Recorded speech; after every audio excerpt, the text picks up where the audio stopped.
Hello, नमस्कार सर्वांना. आज माझी इथे पकोड्याची तयारी सुरू आहे. ब्रेड पकोडे बनवूया आपण आज. तुम्हाला प्रथम मी हे चटणीचं साहित्य दाखवते. इथे कोथिंबीर मी घेतलेली आहे, थोडीशी मी त्याची देठं पण घेतलेली आहे चटणीसाठी. याच्यामध्ये घालून घ्या मिक्सरमध्ये. आणि छोटासा कांदा आहे एक, हा बघा तो घेतलेला आहे. या 3 मिरच्या घेतलेल्या आहेत मी. थोड्याशा लसूण पाकळ्या घेतल्या आहेत छोटी मोठी अशी करून. हे बघा इथे हे थोडेसे शेंगदाणे घेतलेत 2 टेबलस्पून इतके. आणि थोडीशी शेव घेतलेली आहे. तुम्ही याच्या जागी कोणती गाठी शेव वगैरे सर्व घेऊ शकता. माझ्याकडे ही होती म्हणून मी ही घेतली शेव. आपल्याला चटणी थोडीशी जाडसर पाहिजे, ब्रेडमध्ये पण लावायचे, नंतर खायला पण होईल. सध्या मी थोडंसं एक अर्धा टीस्पून मीठ घेतलेलं आहे, ते पण याच्यामध्ये मी घालून घेते. लागलं तर टेस्टनुसार नंतर पाहू आपण. आता याची मी चटणी वाटून घेते. तर इथे बघा ही चटणी आपली झालेली आहे वाटून. त्याची सुकी सुकीच झालेली आहे, जास्त मी अशी पाणीदार केलेली नाही, कारण ब्रेडला लावायची आपल्याला. तर आता अजून साहित्य काय लागते ते बघूया आपण ब्रेडसाठी.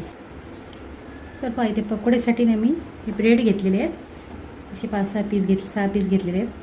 लागले तर मी आणखी नंतर घेणार. हे 2 उकडलेले बटाटे मी घेतले आहेत, मोठ्या साईजचेच आहेत ते. कोथिंबीर घेतली थोडीशी, बेसन घेतले मी 1 वाटी, मीठ आहे थोडंसं, राई आणि जिरे फोडणीला. थोडीशी आपण भाजीसारखी बनवून घ्यायची त्याच्यामध्ये स्टफ करण्यासाठी. तर मी याच्यामध्ये मिरची घेतलेली नाही, कारण मी चटणीमध्ये मिरची टाकलेली आहे, कारण ते आपल्याला ब्रेडला लावायची चटणी, ग्रीन चटणी. तर आता पुढची तयारी करूया, भाजी बनवून घेऊया. हो बघा बटाटा मी इथे किसून घेतला आहे. तुम्हाला हवं तर जास्त बटाटा उकळला असेल ना, तर तुम्ही असं चुरून पण घेऊ शकता. माझा कमी उकळलेला होता म्हणून मी याला किसून घेतलेला आहे. तर आता पुढे जाऊया गॅसकडे. ते आता कढई ठेवलेली आहे मी, त्याची भाजी बनवून घेते. थोडंसं तेल घातले मी, फक्त राईच्या टाकण्यापुरतं. राई टाकलेली आहे, जिरा पण घालून घेऊया. थोडंसं हिंग घालते मी चिमूटभर.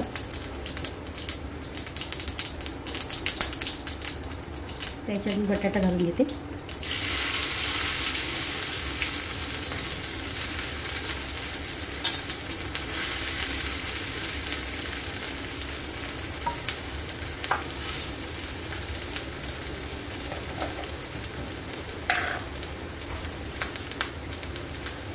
थोडंसं मीठ घालते मी.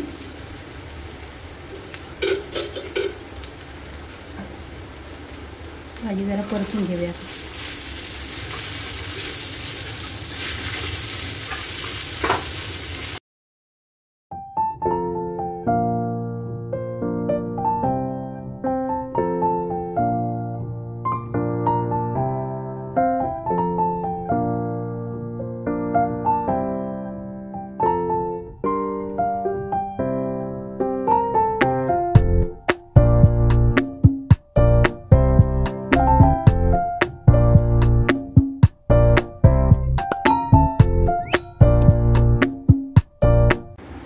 हे पाहिजे ते आपल्या ब्रेडला चटणी लावून झालेली आहे.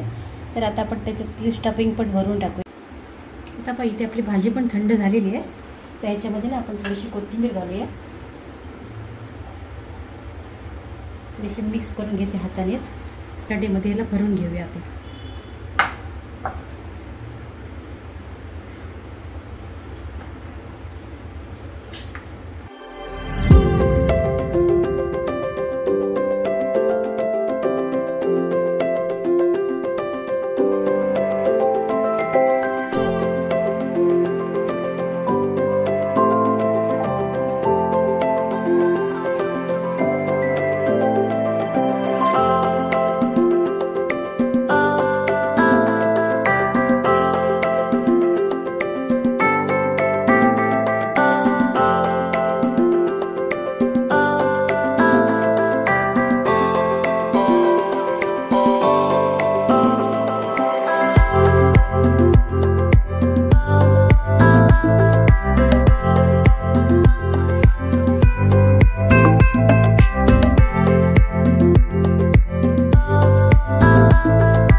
पण आपण काढून घेऊया.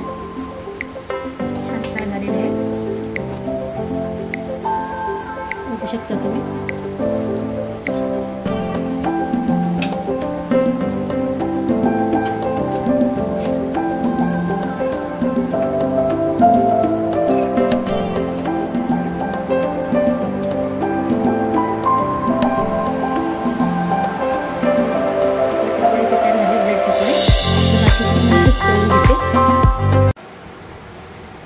पकोडे तयार आहेत इथे. आता आपण सर्विंग बाउलमध्ये काढूया, प्लेटमध्ये.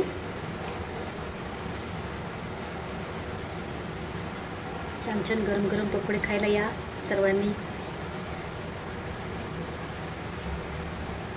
चौकोनी पकोडे.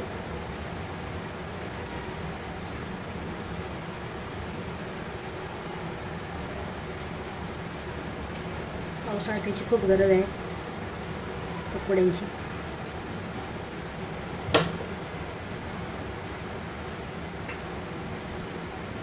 टोमॅटो केचप आहे याच्यासोबत. तर बघा आपले पकोडे तयार आहेत. या सर्वांनी खायला. रेसिपी कशी वाटली सांगा. आवडली तर लाईक, शेअर आणि सबस्क्राईब करा. थँक्यू रेसिपी पाहिल्याबद्दल. छान अजून गरम आहेत पकोडे आपले.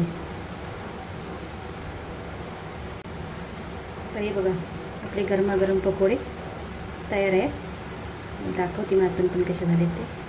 हे बघा मस्त स्टफिंग चटणीची वगैरे खूप छान असे झाले ते. तर रेसिपी कशी वाटली सांगा. आवडली तर लाईक आणि शेअर सबस्क्राईब करा. थँक्यू रेसिपी पाहिल्याबद्दल. आणि या गरमागरम पकोडे खायला.